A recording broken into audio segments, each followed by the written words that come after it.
kumalipidwa nditu ena kumatenga $1 million kumapasa Wizkid, ena kumatenga $300,000 kumapasa Awilo Longomba. Ife tikutani tikumenya nkhondo right? Sitinandire ndrama, sitinapita ku MCB kotena kuti tidisheni tikujoinani ayi, tinayima machilungamo. Ndiye ntchito ya ife tani tagwira uku kuno ndi kwanu nokuti mwaonesere anthu kunena kuti akuluakulu paziko lapansi panopa Mulungu amapanga liwadi anthu oyima pachilungamo. Osamuyiwala Bakili Muluzi TV, musamuyiwale Bakili Muluzi TV, chipanda Bakili Muluzi TV sibwezi DBB mboma. Ndipo wina kasakunamizeni bwana kumene kubana Mutalika kunena kuti ayi kampeni tinamenya toka ayi mudzetu ku kampeni kumene koko kunali Bakili Muluzi TV. Musamuyiwale. Antanywa musayiwale Antanywa agwira ntchito yotamandika chimozimozi Bakili Muluzi TV. Musayiwale Antanywa. Musayiwale Aboni Kalindo ndi amangidwa kuposa wina aliyense. Aboni Kalindo agwira ntchito yotamandika. Musayiwale Aboni Kalindo. Musayiwale Anamiwa. Musayiwale Alaitone Mangochi. Musayiwale uyu kachamba wabwera apa. Musayiwale Mavyete.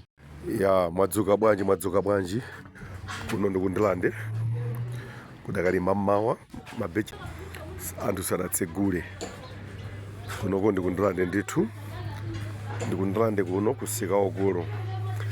Guys, ine ndafuna ndilankhulepo ku nkhani ya anzathu a DBB. A DBB mwalo wa mboma inu ndi anzathu amene takhala tikugwira ntchito limodzi kwa nthawi yayitali. Ifeso ndi madayihedi a DBB.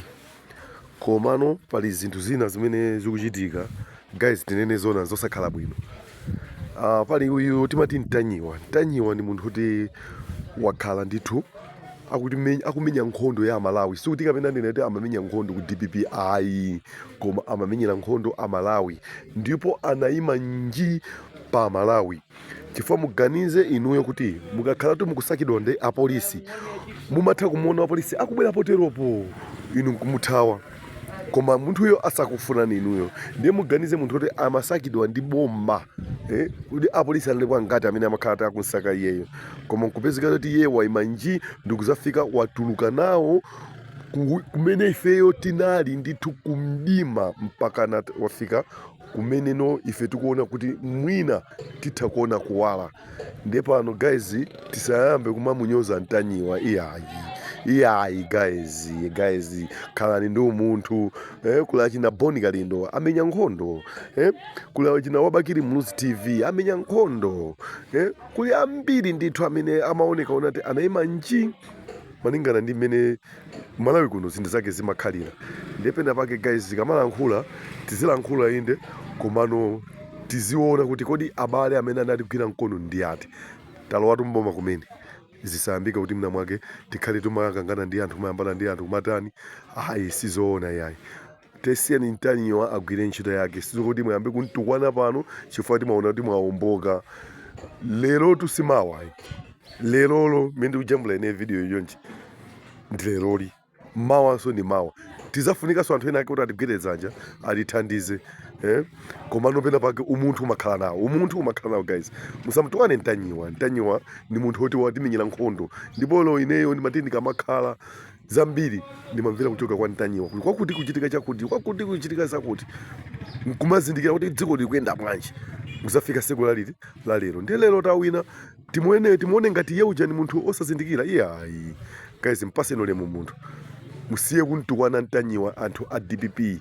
Ine so ndo a DBB sudi nokhayo sudi nchilo mwagwira nokhayo investor tagwira nawo kuti kwenenda mpana nasankha kwakhala monitor pa holo apo chifukwa kuti anayankhula zambiri ntanyiwa. Titamva zimene anayankhula zija nakulolera kuti nanenso ndikakhale monitor ticholinga tikateteze chipani chathu.